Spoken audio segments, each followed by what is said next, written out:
시청자 여러분 안녕하십니까? 홍준표 전 대표가 공천에서 탈락했습니다. 그는 감정적으로 격하게 반발하고 있지만 저는 이것은 사필 규정이라고 봅니다.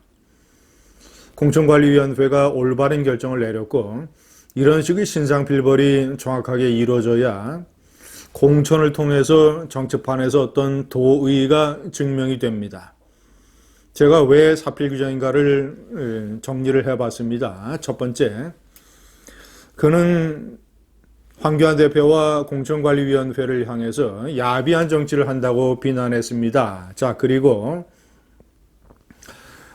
이번에 양산을 해서 홍준표가 배제되고 경선에 처해진 나동인 전 양산시장, 그 사람을 가리켜서 사람이 무섭다.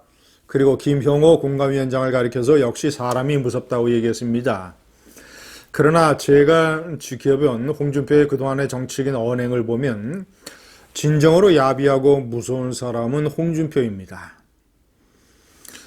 나동현 전 양산시장이 홍준표더러 양산 을에 오면 도와주겠다, 당선시키겠다, 선거를 적극적으로 돕겠다라고 얘기했다는 게 홍준표의 주장이고, 김형호 위원장이 홍준표더러 나동현 양산시장을 경선에 출마해서 홍준표와 같이 경선을 하도록 설득해 준다면 그러면 경선을 보장하겠다라고 얘기했다라는 것, 세 사람 사이에 어떤 대화가 정확하게 오고 갔는지 저는 모릅니다. 그러나 그 부분을 차치하고 전체적인 윤곽으로 보자면 그 부분의 진위를 제쳐놓고 전체적인 윤곽으로 보자면 홍준표는 이번에 공천을 받아서는 안 되는 사람입니다. 공천관리위원회가 홍준표더러 수도권의 험지에 출마하라고 여러 번 요청을 했다고 합니다. 저는 그것도 잘못됐다고 판단합니다. 수도권 험지가 아니라 대한민국의 253개 지역구 어디에도 홍준표는 출마를 해서는 안 되는 사람입니다. 왜냐? 그가 한국 정치의 도의를 대표적으로 망쳐놨기 때문에. 제가 두 번째 항목을 말씀드리겠습니다. 그는 대표적으로 강자에 약하고 약자에 강한 비열한 정치 행태를 보였습니다. 자, 대표적으로 대통령 선거가 끝난 이후에 당시 자유한국당의 당대표로 선출이 됐습니다. 당대표를 맡았는데 문재인이가 집권 첫 해 1년 동안 폭정으로 나라를 망치는 문재인의 완전히 이 브레이크 없는 폭주 실정을 야당의 한국당의 대표가 제대로 제어하는 투쟁을 하지 못했습니다. 저는 지금도 강한 의심을 갖고 있습니다. 서한정 불법 자금 사건, 그 MBC의 이 증거 자료 화면이 다 나중에 나왔지 않습니까? 결국 서한정 불법 자금 사건에 홍준표가 유죄의 책임이 있으니까 대법원에서 자신의 유죄 판결이 나올까봐 그래서 정권의 눈치를 보느라고 제대로 투쟁을 하지 못한 것 아니냐라는 저는 강한 의심을 지금도 갖고 있습니다. 자, 두 번째는 당대표를 그만두고 최근 몇 달 사이에 황교안 이 새 대표 이 지도부에 관해서 끊임없는 공격을 가했습니다. 특히 황교안 대표에 대해서 1년에 입당한 지 1년도 안 되는 사람이 종로에 출마하는 게 무슨 험지 출마냐, 이런 식의 얘기, 그리고 보수 대통합 과정에서 황교안 대표가 시간을 질질 끌고 있다. 사퇴를 하고 통합 비대위 체제로 넘겨야 된다라고 하는 사퇴 종용 주장. 자, 그리고 무엇보다도 황교안 대표가 청와대 앞에서 단식을 했을 때 그는 아주 전형적인 표변의 모습을 보였습니다. 처음에는 단식이 완전히 명분이 없는 뜬금없는 이런 행동인 것처럼 재를 완전히 뿌렸습니다. 자, 그러다가 황교안 대표의 단식이 국민적 관심을 끌어내고 그리고 당이 황 대표를 중심으로 단합하는 모습을 보이니까 이젠 또 꼬리를 내렸습니다. 그래서 청와대 앞에 가서 황교안 대표의 손을 잡았습니다.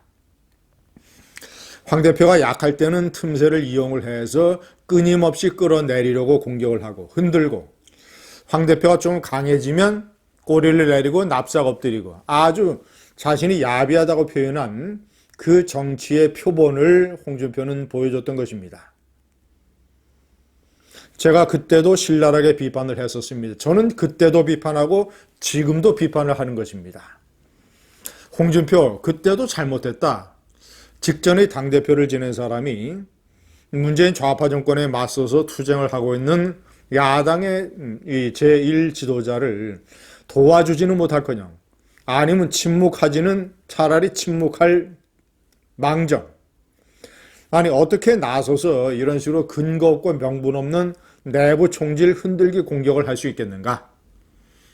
이것은 전직 당대표로서의 어떤 채통이라든가 도의 마땅히 가져야 되는 책임의식에 하나도 어울리지 않는 것이다라고 제가 신랄하게 비판했습니다. 그는 황교안 대표가 물러나지 않으면 보수 통합의 시간을 끌면 우파 전체가 괴멸할 것이라고 얘기를 했습니다. 그리고 패스트 트랙으로 의원들이 기소가 된, 그리고 그런 의원들이 기소가 되면 이번 4월 총선에서 망한다라는 이상한 또 이 말을 해댔습니다.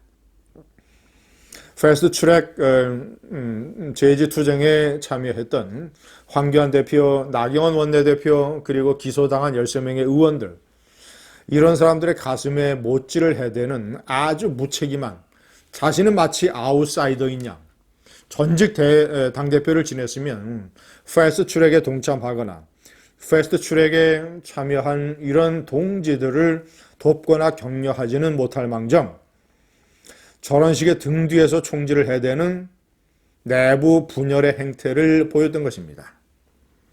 야비? 홍준표만큼 야비한 정치인이 없습니다. 그는 대통령 선거 국면에서는 친박, 박근혜 대통령 지지자들의 표를 얻기 위해서 뭐라고 얘기했느냐? 출당 운운하는 것은 정치적으로 시체가 된 사람에게 못질을 하는 것이다. 칼질을 하는 것이다. 이것은 정치 이전의 인간적인 도리가 아니라고 본인이 얘기했습니다. 대통령 선거가 끝나고 당대표가 되자 화장실 들어갈 때와 나올 때가 다른 것처럼 표변을 해서 불법적인 방법으로, 불법적인 최고위의 의결로 박근혜를 출당시켰습니다. 쫓아냈습니다. 저는 그때 여러 번 동영상을 통해서 박근혜 쫓아내면 지방선거 폭망한다고 제가 여러 번 경고를 했습니다. 역시 지방선거 폭망하고 말았습니다. 지방선거에 그렇게 한국당이 망하게 된 여러 가지 이유 중에서 하나는 박근혜를 출당시킨 것, 또 하나는 홍준표의 막말, 저품격, 여성 최고위원을 주막집에 주모를 하고 이렇게 깎아내리는 성희롱 매도, 이런 식의 발언. 그 본인의 이 수억 원에 달하는 특수활동비 과거의 횡령 사건, 그 서한정 불법 자금을 받았을 걸로 틀림없이 의심되는 MBC의 자료 화면 사건, 여러 가지가 다 겹쳐서, 그리고 자신의 대통령 선거를 도왔던 당의 그런 동지들을 내치고 다른 당의 대통령 후보를 위해서 뛰었던 사람들을 에게 양탄자를 깔아주는 것, 뭐 이런 것들, 신상필벌을 완전히 난도질한 것, 이런 것이 다 모여서 지방선거에서 한국당이 폭망한 것입니다. 이번에 홍준표를 낙천시키면서 공관위의 한 관계자가 언론에 기본적으로 홍준표는 지방선거의 패장이다라고 얘기를 했습니다. 저는 이것은 홍준표 문제의 본질을 꿰뚫는 발언입니다. 패장입니다. 정치에서 선거를 패할 수도 있습니다. 그러나 그 패하게 된 가장 중요한 원인이 당대표 때문이라면 그 당대표는 그 다음에 공천을 받아서는 절대로 안 되는 일입니다. 역시 공관위가 현명한 결정을 내렸습니다. 선거 패배의 90% 이상의 책임을 지고 있는 홍준표, 그 패장을 공천에서 낙천시킨 것은 사필 규정이요 엄격한 신상필벌이 아닐 수 없습니다. 제가 여러 번 얘기하지만 수도권 험지 출마를 권유해서도 안 되는 일이었습니다. 이번 총선을 통해서 이루어지고 있는 사필 규정, 제가 얘기한 민주당에서 예를 들자면 막말 파동의 주역, 이런 폐륜의 주역 이종걸 의원이 아웃된 것이라든가, 이 홍준표 전 대표가 낙천된 것이라든가, 이런 것들이 대표적인 사필 규정의 사례입니다. 감사합니다.